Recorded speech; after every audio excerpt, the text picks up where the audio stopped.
In my submission, I shall deal with the key aspect of classic free on board contract and its term under English law with relevant statutory and case law references. Introduction and governing law assumption. Free on board is one of the INCU terms developed by the International Chamber of Commerce. In my analysis, I assumed that English law, specifically the Sale of Goods Act 1979, governed the free on board contract in light of the Hague-Visby rules that are crucial for regulating maritime transport, providing a framework for the engaged parties. Definition and significance of free on board. Free on board is a shipping term that determines when the risk and ownership of goods shift from the seller, might be the supplier or shipper, to the buyer. The seller typically enters into a bill of lading with the carrier, usually a shipping company or vessel owner, which serves as a receipt of goods, contract of carriage, and document of title. A notable example illustrating the term and the principle of free on board contract is the case of Wimble versus Rosenberg, 1913. In addition, the case of Bahrain versus Sindia holds significance in the context of classic free on board terms, as it clarifies several important aspects. One of them, transfer of the risk. When the buyer loads the goods into the vessel, the seller transfers the risk to the buyer. The second, the carrier responsibility and liability for the damage. It emphasizes the carrier's duty to handle the goods with care once they were loaded on the vessel. In the event of negligence, the risk will shift to the carrier and they may be liable to pay damage to the buyer. It's worth mentioning that the parties are free to draw their free on board contract. There are three main types of contract: extended free on board, bare or restricted free on board, and the one we're going to focus on it today, classic free on board. Typically, the buyer nominates the ship and the seller loads the goods and obtain a bill of lading from the carrier. The seller and the buyer typically in this classic form free on board are obliged to do the following under the implied terms of Sale of Goods 1979. I shall deal first with the seller's duty. The first duty is to deliver the goods in the deliverable state to the carrier, the nominated ship, and obtain a bill of lading. Section 61.1 defines delivery as the transfer of ownership of goods from the seller to the buyer. Typically, we consider delivery to occur when the goods pass through the ship rails. This would be prima facie delivery under Section 32 Sale of Goods Act.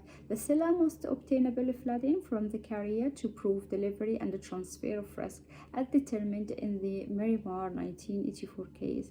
The goods should be in accordance with the contract description and conform to the contract specifications as established in the case of Kuwaitek versus British Trader 1954. Section 13 of Sale of Goods Act stated that it is a condition that goods must correspond with their description. A breach of Section 13 allows the buyer to repudiate the contract, reject the goods, and or claim damage. Section 15A of Sale of Goods Act explains the difference between condition and warranty and its consequences. Slight breach will not give the buyer the right to resign the contract, as this will be considered a warranty. The case of Baldry versus Marshall 1925 established that the buyer can only claim damage and cannot repudiate the contract for slight breach. Furthermore, the seller is required to adhere to the standard terms outlined in Section 14 of Sale of Goods Act. These goods must be ready for delivery, of goods quality, and suitable for the buyer's stated purpose. If the goods fail to meet these conditions, the buyer may have grounds to reject them. Deliver the goods at the specified time and place. Under Section 29 of Sale of Goods Act, the seller is required to deliver the goods within a reasonable time unless there is an agreement to the contrary. If the parties explicitly specify the delivery time, the timing becomes essential. The buyer may have the right to repudiate the contract or claim damage. The case of Harlow versus Panex 1967 established that time is of the essence, and the buyer had the right to renominate a new vessel if the seller failed to give or follow the delivery time instruction. The seller is obliged to place of delivery. The seller should deliver the goods on the vessel and obtain a bill of lading from the carrier, which includes the place of port that the vessel is obliged to deliver the goods at. It is worth mentioning that the transfer of the responsibility from the seller to the carrier will be deemed to occur once the seller delivers the goods on the rails ship. Pay handling. The second one, to pay handling and the transportation cost. According to Section 29 Sale of Goods Act, unless otherwise agreed, the seller pay the handling and transportation cost of the goods to the ship rails. Notify the buyer of transit. Section 32(3) Sale of Goods in 1979.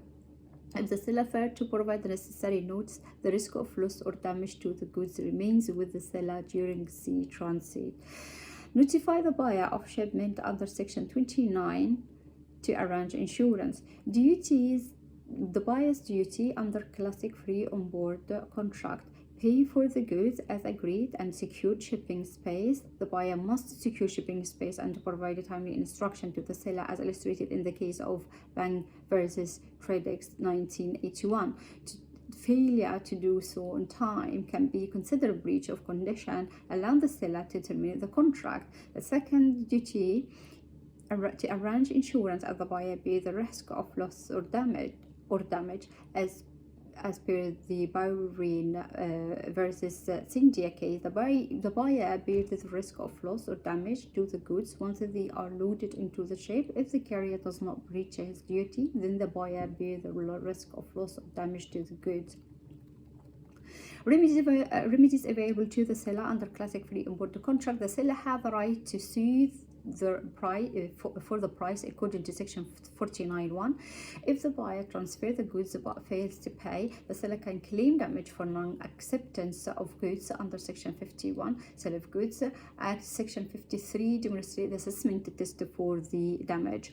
The seller can exercise a lien on goods under Section 41(1) if the buyer fails to pay after the expiration of credit terms or becomes insolvent, regardless of the credit arrangement in place. This provision protected the seller's interest by allowing them to retain possession of the goods until they receive payment. The seller can exercise the right to stop goods in transit, Section 44 and 46, when the buyer becomes insolvent, but they must not retain possession to do so, otherwise they can rely on the lien. And they have right of resale, Section 48. The buyer's remedy under Sale of Goods Act 1979. The right to reject the goods under Section 12 and 14 arises when a condition such as non-compliance with the term of the goods description is breached. The right to claim damage for defective goods, Section 53, and the breach of warranty exists. Under Section 51 grants the buyer the right to claim damage for non-delivery under Section 51, primarily based on the market value of the goods at the time of the breach, potentially loss to profit, and any consequential damage incurred. The buyer must also demonstrate effort to mitigate their losses to recover the full extent of damage in accordance with Hadley v. Baxendale. The right to specific performance under Section 52 when damage are not an adequately remedy. Export license. The responsibility for obtaining export license under free import contracts is quite unclear, and it will be based on the circumstances. Thank you.